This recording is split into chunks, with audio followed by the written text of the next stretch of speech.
Hello, my name is Aisha Harrison, and the curricula scholar that I will focus on in this presentation is Michael Apple.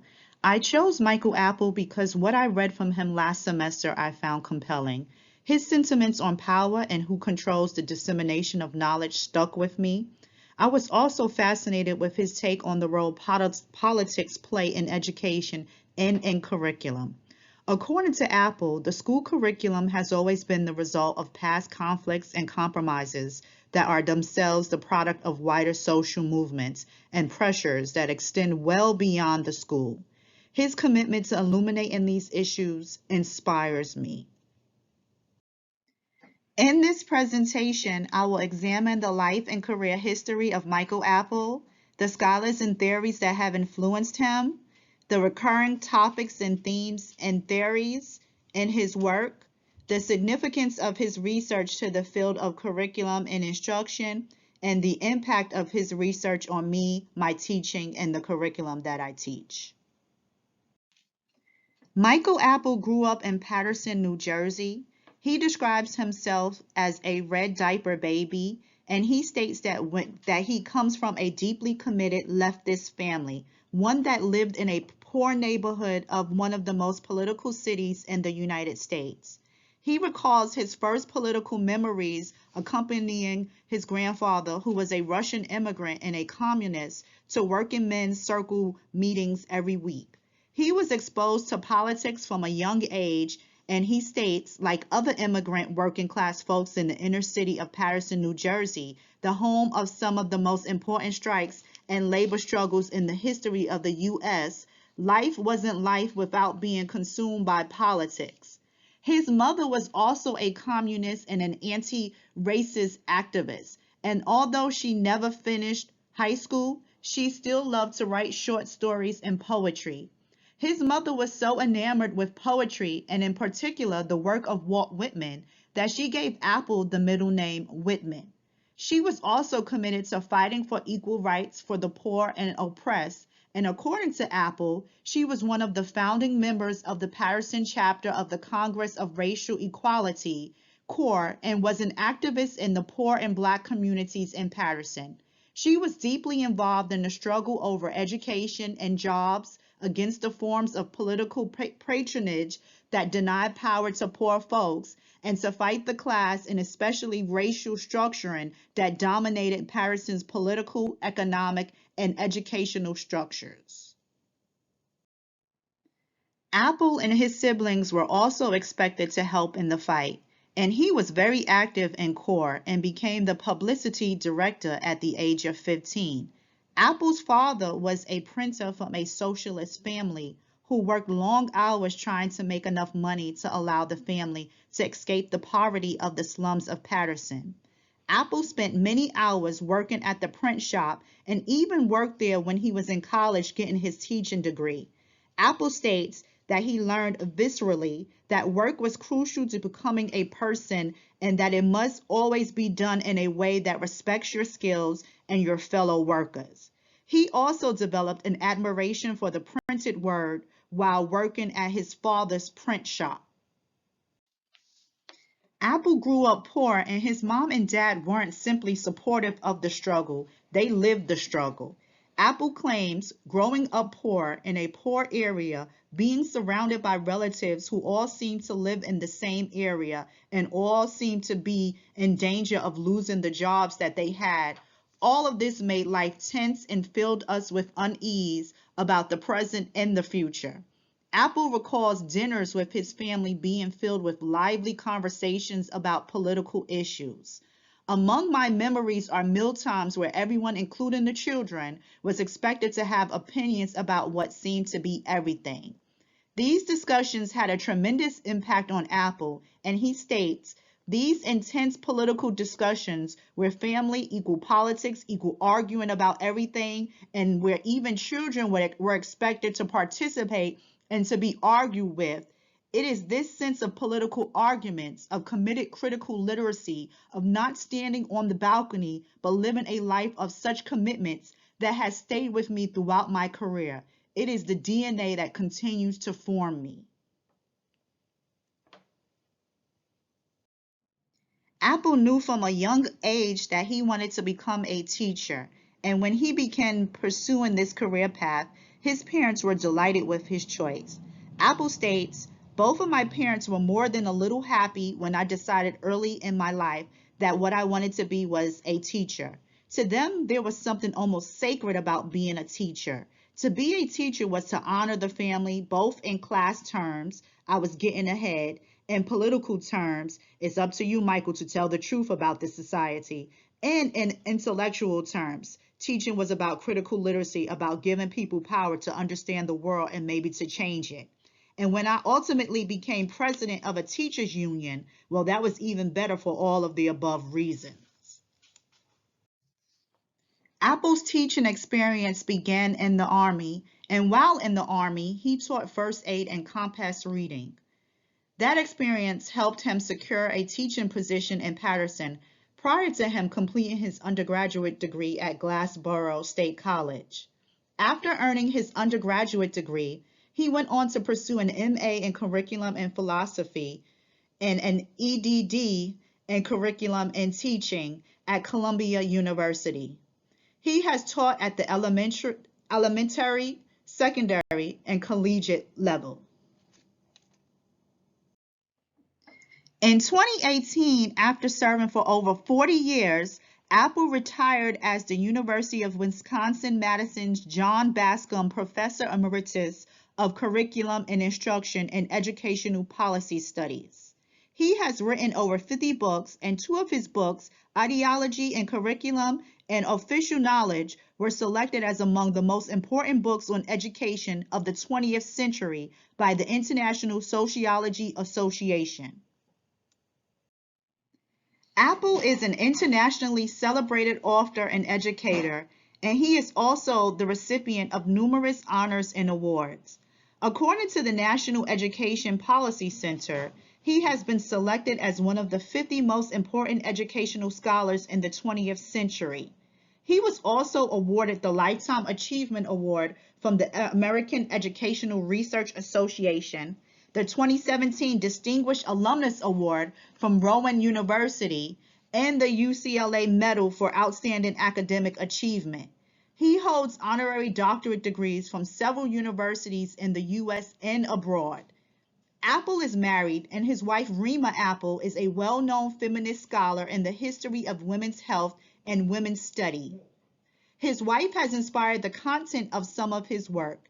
He states the book Teachers and Text was strongly influenced by my wife Rima and her work on the narratives of women's lives to think about much more substantively what women's lives and struggles are like.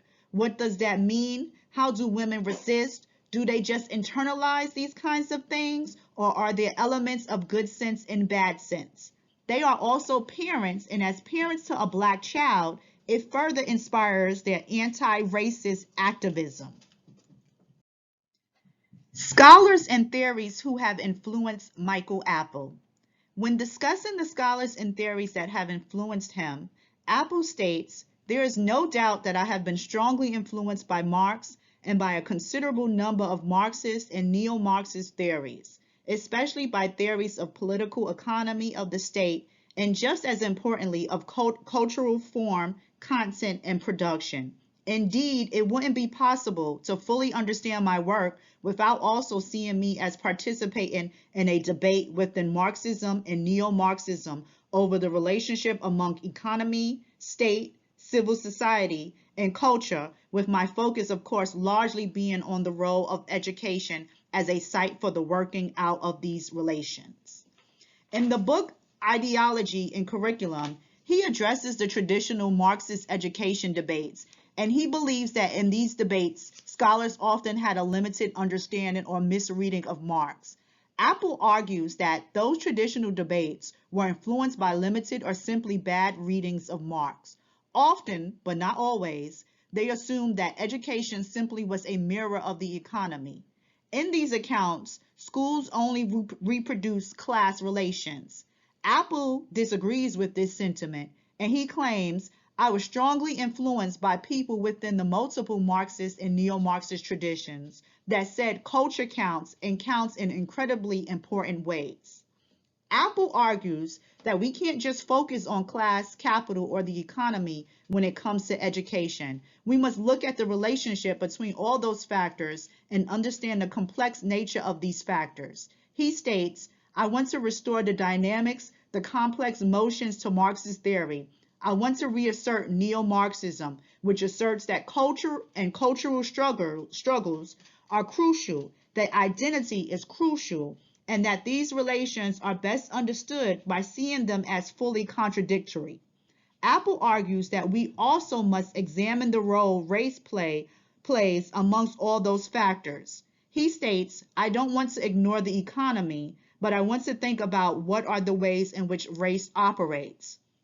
Because the U.S. has a long history of struggles over gender relations and inequalities, I want us to think about the ways in which multiple dynamics intersect and work under what we call the political economy and cultural struggles. One of the scholars able to successfully articulate those complexities and dynamics was Stuart Hall, and Apple cites Hall as being influential to him in his scholarship. His books, Educate in the Right Way, Market Standards, God and Inequality, and Official Knowledge, Democratic Education in a Conservative Age, addresses ways to understand and interrupt the right and build on Hall's ideas. Apple states, Hall's analysis of Thatcherism and of the ways in which race operated at both discursive, ideological, and structural levels had a distinct impact on me. Apple also acknowledges that Hall's ways with words, his exceptional ability to take some of the most difficult cultural and political theory and use these resources to illuminate the realities and struggles in which actors and social movements of various kinds were involved was unparalleled. He was able to publicly think through the relationship among culture, economy, and the state, the relationship between empire and race, the connections between Marxist, neo-Marxist, and post-structural approaches, how and why the right was successful, how to think structure and agency at the same time, and how race was an irreducible dynamic. Apple believes that Hall was so successful in breaking down these complex ideals because he had a keen understanding of Gramscian theory and the ways in which the left could counter attacks from the right. Hall understood the ways in which the left was facing a war of position as well as a war of maneuver. He also understood profoundly Gramsci's emphasis on the elements of good sense as well as bad sense, and those positions with which one might have significant disagreements, and how the right worked assiduously to connect its arguments to the elements of good sense that actors had. Apple also was influenced by Gramsci ideals, and he states, I was influenced by Antonio Gramsci, who argues very strongly about the nature of struggles over common sense. Indeed, if you want one phrase to describe much of my work, it can be contained in one sentence. I am interested in the nature of common sense, how it works, how people get convinced to go to the right rather than to go to the left. Apple argues that the right will often appeal to the common sense of people and make it appear as if their solutions are what is best for the common good, when the reality is the opposite. He argues that neoliberal proposals for marketization and privatization and education, such as voucher plans, may be couched in the language of escaping from bad state support schools, but the reality is that they constitute an attack on the state and on the entire public sphere. While the implications of these attacks are deeply troubling, the reality is that they have been more than a little successful in changing our common sense and in offering what are seemingly workable alternatives to even disposed groups. Recurrent topics, theories, themes, and curriculum in instruction in Michael Apple's work. In many of Apple's writings, he examines the political nature of education and seeks to understand the relationship between cultural, political, and economic forces and the impact of those forces on the school. He also addresses issues related to knowledge and power. In The Politics of Official Knowledge in the United States, Apple discusses the role politics play in the choice of curriculum in many schools. He states, because the conflicts over what should be taught have been and continue to be sharp and deep, it is not only an educational issue, but one that is inherently ideological and political. Typically, those in power control the knowledge that is disseminated and will often make decisions regarding how that knowledge is shared, at times to the detriment of others. The voices of the economically disadvantaged, of many women, of people of color, and so many others are hard to hear over the din of the attacks on the school for its inefficiency, its lack of connection to an economy, and its failure to teach real knowledge. In doing things the right way, legitimating educational inequalities in conservative times, Apple once again addresses the politics in education and how the right has been successful in shifting educational policy to fit its agenda. He argues the rightward turn has been the result of the successful struggle by the right to form a broad-based alliance. This new alliance has been so successful in part because it has been able to win the battle over common sense. That is, it has creatively stitched together different social tendencies and commitments and has organized them under its own general leadership and issues dealing with social welfare, culture, the economy, and education. Its aim in educational and social policy is what I have called conservative modernization. Apple goes on to further discuss the various groups within this alliance. He states neoliberals are the most powerful element within the alliance supporting conservative modernization. They are guided by a vision of the weak state. Thus, what is private is necessarily good, and what is public is necessarily bad. Public institutions such as schools are black holes into which money is poured and then seemingly disappears, but which do not provide anywhere near adequate results. According to Apple, the neoliberals also view students as human capital, and he states the world is intensely competitive economically, and students, as future workers, must be given the requisite skills and dispositions to compete efficiently and effectively. Further, any money spent on schools that is not directly related to these economic goals is suspect. This line of thinking has led to education policy initiatives that closely links education in the economy, like school to work and education for employment programs, as well as providing public funds to private schools in the form of vouchers and choice programs. Although the vouchers for private schools and the options for parents to remove their students from low performing or failing schools may appear to be valid options, Apple argues that I and others have shown elsewhere there is growing empirical evidence that the development of quasi-markets in education has led to the exacerbation of existing social divisions surrounding class and race. There are now increasingly convincing arguments that while the supposed overt goal of voucher and choice plans is to give poor people the right to exit public schools, among the ultimate long-term effects may be to increase white flight from public schools into private and religious schools, and to create the conditions where affluent white parents may refuse to pay taxes to support public schools that are more and more suffering from the debilitating effects of the fiscal crisis of the state. The result is even more educational apartheid, not less.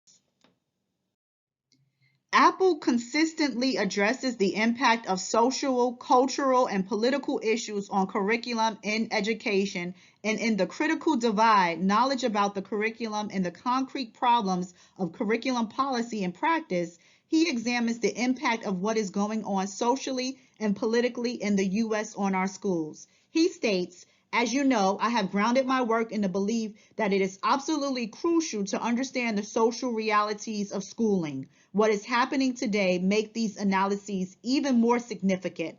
Such things as audit cultures, performance pay, never-ending competition, privatization, attacks on teacher and teacher unions, raising standards while reducing support for public schools, a climate of anti-immigrant sentiment, and white supremacy, a culturally restorative project to reinstall what is assumed to be high status knowledge in schools, and similar reforms are increasingly transforming what count as a good school, a good teacher, a good curriculum, a good parent, and a good student. Education has once again become a site of crucial struggles over authority and identity, indeed, over both the very meaning of being educated and who should control it. He also asks simple questions and wonders who decides what knowledge is legitimate, and what can we do as critical educators and activists to challenge existing educational and social inequalities and to create curricula and teaching that are more socially just. Apple raises a lot of profound questions, but he also offers solutions, and he argues that even though there are different factions that make up the right, they often will come together to push their agenda, and the left should follow suit. If the right can't do this, why can't the left? This means that there must be more openings, more openness, more willingness to form alliances across our differences that has often been the case.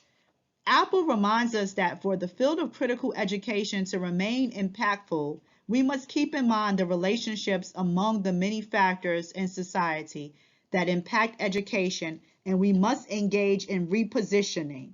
He asserts we must think and act relationally. That is, all of our institutions and sets of social relations, and even our very identities, need to be seen as intimately connected to the inequalities that structure our society and to the movements that seek to interrupt such inequalities. Second, in order to understand and act on education and its complicated connections to the larger society, we must engage in the process of repositioning. It will be hard, but we should constantly try to see the world through the eyes of the dispossessed and act against the ideological and institutional processes and forms that reproduce oppressive conditions. Significance of Michael Apple's research to the curriculum and instruction field. Apple has had a tremendous impact on the field of curriculum and instruction.